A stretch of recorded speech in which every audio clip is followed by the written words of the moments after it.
Every time it thundered, my mother would whisper, "Lei Gong is watching." I used to laugh until the night the thunder answered back. Welcome to Mystery Mindset. Subscribe now to join our community. Ready for today's video? Let's go. In the deep mountains of southern China, when the sky cracks open with thunder, the elders say it's not just a storm, it's judgment. The wind blew cold that evening, carrying the scent of wet earth and pine needles. The sky was heavy with dark clouds, layered like thick blankets, pressing down on the mountain village of Hongshu.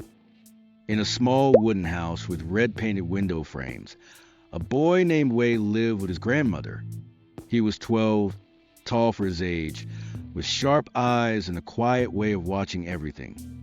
Wei's grandmother was a tiny woman with skin like aged paper and hair tied always in a bun. She moved slowly but spoke with power.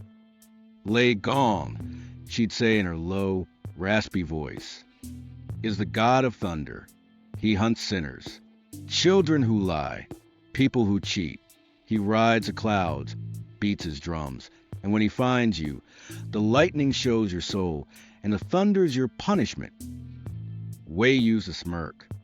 "It's just thunder, Grandma. It's weather." But she would never smile back.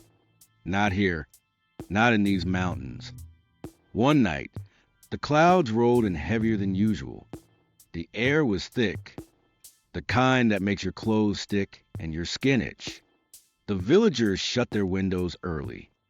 Wei was alone in the house that evening. His grandmother had gone to help a neighbor with a birth. He was supposed to stay indoors, but he didn't. He had been angry that day, angry at a classmate, angry at his grandmother's rules. And when no one was watching, he took something. A small silver amulet from a shrine near the rice fields. As he walked home, the wind grew wild. The sky turned a deep, unnatural green. Then, a low rumble echoed through the valley, deep, long, and angry. The ground seemed to shake with it. Wei froze. He clutched the stolen amulet in his pocket. The metal had turned strangely cold, almost wet. The air around him felt heavier, pressing down on his chest. Then came the lightning.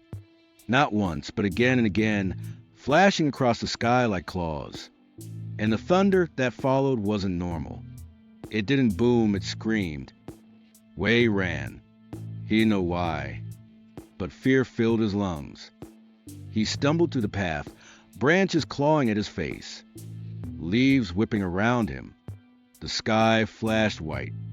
In one burst of light, he saw something, a shadow, in the sky. It looked like a man. No, a creature, with wings like a bat's, a face twisted with fury, holding a drum in one hand and a hammer in the other. His eyes were burning red. The light vanished. Thunder roared again, and it sounded closer, louder. It shook the trees. It shook Wei's bones. He reached home, slammed the door shut, and fell to the floor, gasping. But the storm didn't stop. It grew worse. The rain came down in sheets. The wind howled like voices in pain. And then silence. Sudden. Complete. Wei opened his eyes. Everything was still. No rain. No thunder. Then a knock. Asterisk knock. Knock. Asterisk. Soft, steady. His heart pounded. He didn't move. His eyes stared up at the wooden ceiling, now creaking under some unseen weight. You stole from the sacred. You lied to yourself. You disrespected the old ways. Do you think thunder does not remember? Wei screamed. He ran outside, into the storm, holding the silver amulet in his hand, and ran all the way back to the shrine. The wind pushed against him. The sky flashed. He fell to his knees in the mud and placed the amulet back where he took it. "I'm sorry," he cried. "I didn't mean to. I didn't know, please." Lightning struck the shrine tree. Not him, not the ground, but the tree behind it. The sound was deafening. Then silence again. Wei looked up. The sky was clearing. The wind stopped. The rain softened to a drizzle. From that night forward, Wei never doubted again. He never stole, never lied, and never ignored the thunder. Years later, as an old man, Wei would sit by his door when storms came. Children would ask, "Is it true? Does Lei Gong really come during thunder?" And Wei, his voice low and steady, would say, "He does not always come to punish, but he always watches, and he never forgets." He would look up at the darkening sky as the thunder rolled in from the hills. And somewhere up there, drums beat slowly. Thanks for watching. Want more? Subscribe now and be the first to know.